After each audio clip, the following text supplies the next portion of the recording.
ಇನ್ನು ನೂತನ ಸಿಎಂ ಅಂತಂದ್ರೆ ನೂತನ ಸಚಿವ ಸಂಪುಟ ಅದರ ರಚನೆಗೂ ಕೂಡ ಕಾಂಗ್ರೆಸ್ನಲ್ಲಿ ಭಾರಿ ಕಸರತ್ತಾಗ್ತಾ ಇದೆ. ಸಚಿವ ಸ್ಥಾನಕ್ಕೆ ಪರಿಗಣಿಸುವುದಕ್ಕೆ ಕೆಲವರ ಹೆಸರು ಶಿಫಾರಸು ಮಾಡಲಾಗಿದೆ. ಅಂದ್ರೆ ಹೈಕಮಾಂಡ್ಗೆ ತಮ್ಮ ಪಟ್ಟಿ ಕೊಟ್ಟಿದ್ದಾರೆ, ಶಿಫಾರಸು ಮಾಡಿದ್ದಾರೆ ಸಿದ್ದರಾಮಯ್ಯ. ಕೆಲ ಹೆಸರುಗಳನ್ನ ತಮ್ಮ ಕಡೆಯಿಂದ ಶಿಫಾರಸು ಮಾಡಿರುವಂತದ್ದು ಸಿದ್ದರಾಮಯ್ಯ ಶಿಫಾರಸು ಮಾಡಿರುವಂತಹ ಪಟ್ಟಿ ಇದೆಯಲ್ಲ, ಅದು TV9ಗೆ ಲಭ್ಯ ಆಗಿದೆ. ಈ ಜಾತಿವಾರು ಸಮೀಕರಣದ ಪಟ್ಟಿ ಹೈಕಮಾಂಡ್ಗೆ ಹಸ್ತಾಂತರ ಮಾಡಿದ್ದಾರೆ ಸಿದ್ದರಾಮಯ್ಯ.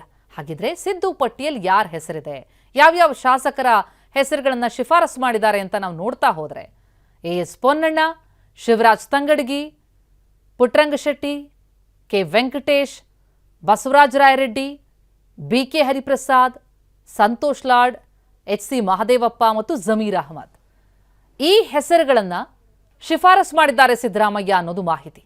TV9ಗೆ ಈ ಪಟ್ಟಿ ಲಭ್ಯ ಆಗಿದೆ. ಸಿದ್ದರಾಮಯ್ಯ ಅವರು ಪದತ್ಯಾಗ ಮಾಡಿದ್ದಾರೆ ಅಂತಂದ್ಮೇಲೆ ಅವರು ಶಿಫಾರಸು ಮಾಡಿರುವಂತಹ ಪಟ್ಟಿಗೂ ಕೂಡ ಮಾನ್ಯತೆ ಸಹಜವಾಗಿರುತ್ತೆ.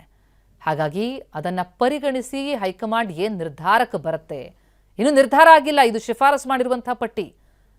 ಈ ಹಿಂದೆ ಸಿದ್ದು ಸಂಪುಟಕ್ಕೆ ಕೆಲವರ ಹೆಸರುಗಳು ಸೇರ್ಪಡೆಯಾಗುತ್ತೆ ಅಂತಿತ್ತು, ಅಂದ್ರೆ ಸಂಪುಟ ಪುನರಚನೆ ವಿಸ್ತರಣೆ ಆದಲ್ಲಿ ಅಂತ. ಆದರೆ ಈಗ ಮುಖ್ಯಮಂತ್ರಿ ಬದಲಾದಂತಹ ಹಿನ್ನೆಲೆಯಲ್ಲಿ ಹೊಸ ಸಂಪುಟ, ಆ ಸಂಪುಟಕ್ಕೆ ಯಾರು ಸೇರ್ಪಡೆ, ಏನ್ ಲೆಕ್ಕಾಚಾರ, ಯಾವ ಆಂಗಲ್ ಅಲ್ಲಿ, ಅಂದ್ರೆ ಎಲ್ಲಾ ಕೋನದಲ್ಲೂ ಕೂಡ ಈ ದೃಷ್ಟಿಕೋನದಲ್ಲಿ ಇದನ್ನ ಪರಿಗಣಿಸಿ ಒಂದು ನಿರ್ಧಾರಕ್ಕೆ ಬರಬೇಕಾಗತ್ತೆ.